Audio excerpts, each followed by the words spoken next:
Histoire de l'Église de Don Charles Poulet, l'époque féodale, Xe-XIe siècle, chapitre 3, la phase grégorienne de la querelle des investitures.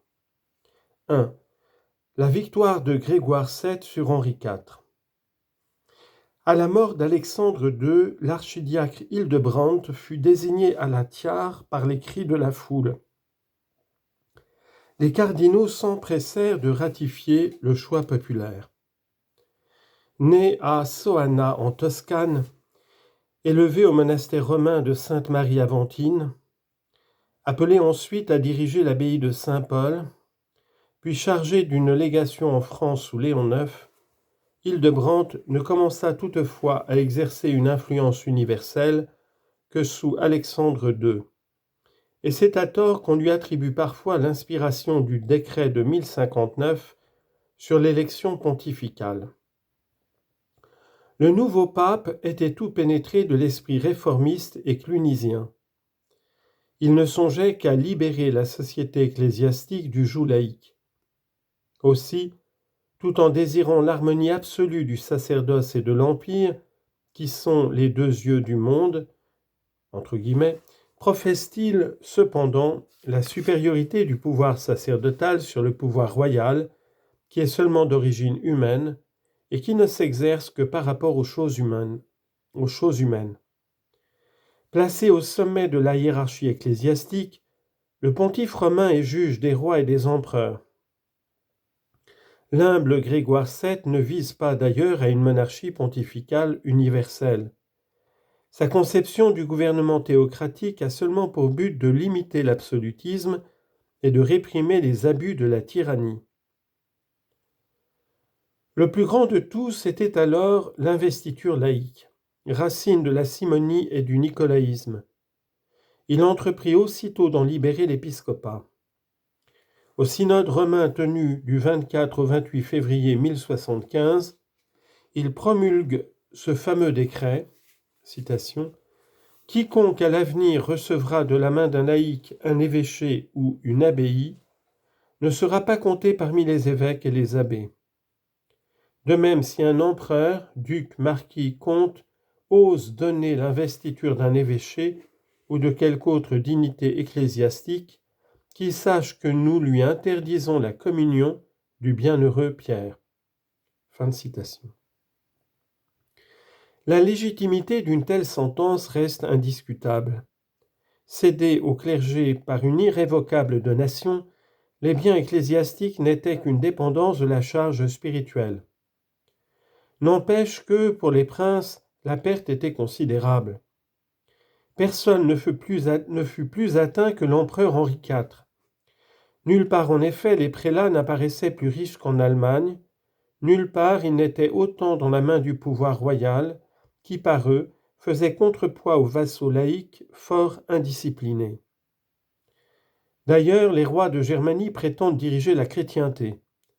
Ils veulent posséder non seulement les investitures épiscopales en Allemagne, mais aussi l'investiture pontificale à Rome. Par contre, le droit de couronner l'empereur demeure réservé au pape, qui dispose ainsi de l'héritage moral de Charlemagne. La lutte qui va s'ouvrir s'élargit déjà plus ou moins à un conflit du sacerdoce et de l'Empire. Cependant, Henri IV se soumit au début. Élevé au milieu des dissensions des seigneurs qui se disputaient le pouvoir durant sa minorité, il apportait sur le trône les vices les plus regrettables. Ainsi voulut-on bientôt secouer son joug. La Saxe se souleva. On parlait de lui opposer un concurrent, Rodolphe de Souabe. Une situation aussi difficile explique pourquoi Henri IV accepta d'abord le décret contre l'investiture laïque. Il recherchait alors l'appui de Grégoire VII et lui envoyait des lettres de faux repentir. Mais Henri change d'attitude lorsqu'il a vaincu la féodalité allemande. Il sait d'ailleurs qu'il peut compter sur l'aide d'une partie du clergé germanique. Pour faire échec au décret pontifical, il nomme lui-même 3 prélats en Italie, donne l'évêché de Bamberg à l'un de ses favoris, veut imposer à Cologne un candidat repoussé par le clergé et le peuple. En vain Grégoire essaie-t-il de le ramener par une lettre pleine de bienveillance. Il y substitue une prétendue sommation pontificale, le citant à Rome sous peine d'excommunication. Il réunit à Worms un conciliabule d'évêques allemands et y prononce la déposition du pape le 24 janvier 1076. Citation : Henri, roi non pas par usurpation, mais par la volonté divine, à Hildebrand, qui n'est plus pape mais faux moine. Condamné par le jugement de nos évêques et par le nôtre, descends, quitte la place que tu as usurpée. Fin de citation. En réponse, Grégoire VII proclame dans un synode du Latran la déchéance de l'empereur. Citation : Je nie au roi Henri qui s'est insurgé avec un orgueil inouï contre l'Église, le gouvernement de l'Allemagne et de l'Italie. Je délie tous les chrétiens du serment de fidélité qu'ils lui ont prêté. Je défends que personne ne le serve comme on sert un roi. Fin de citation. En Allemagne, les membres du clergé gagnés aux réformes se retournèrent contre Henri IV, tandis que la féodalité laïque profitait de l'occasion pour lui faire échec.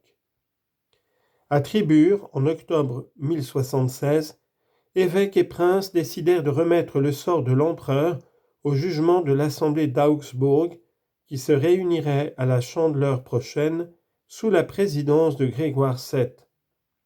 En attendant, le prévenu devait cesser tout exercice du pouvoir. Se sentant perdu, Henri devance l'heure de sa comparution. Il franchit les Alpes au milieu des périls de l'hiver et se rend à Canossa, château de la comtesse Mathilde, où se trouvait Grégoire. Le 25 janvier, comme un pénitent, il se présenta devant les remparts. 3 jours il vint sans succès implorer son pardon. Citation : Vaincu enfin par la persévérance de son repentir, écrira plus tard Grégoire VII, nous le reçûmes dans la grâce de la communion. Fin de citation. Le côté extérieur de la scène de Canossa frappe à première vue. Les esprits prévenus qui y voient l'insolent triomphe du théocratisme. Notons toutefois que la pénitence encourue n'avait rien d'extraordinaire ni d'arbitraire. Elle était conforme à la discipline du temps. Aussi Henri IV s'y soumit-il de lui-même.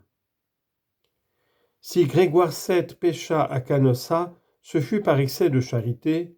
Il tenait son ennemi, adversaire sournois, dont le repentir devait être soupçonné. Quelques semaines encore et la diète d'Augsbourg consacrait le triomphe pontifical. Henri IV perdait sa couronne. Au contraire, gracié à Canossa, il reste dangereux. Grégoire VII fit donc prévaloir sur les rigueurs de la politique la mansuétude chrétienne.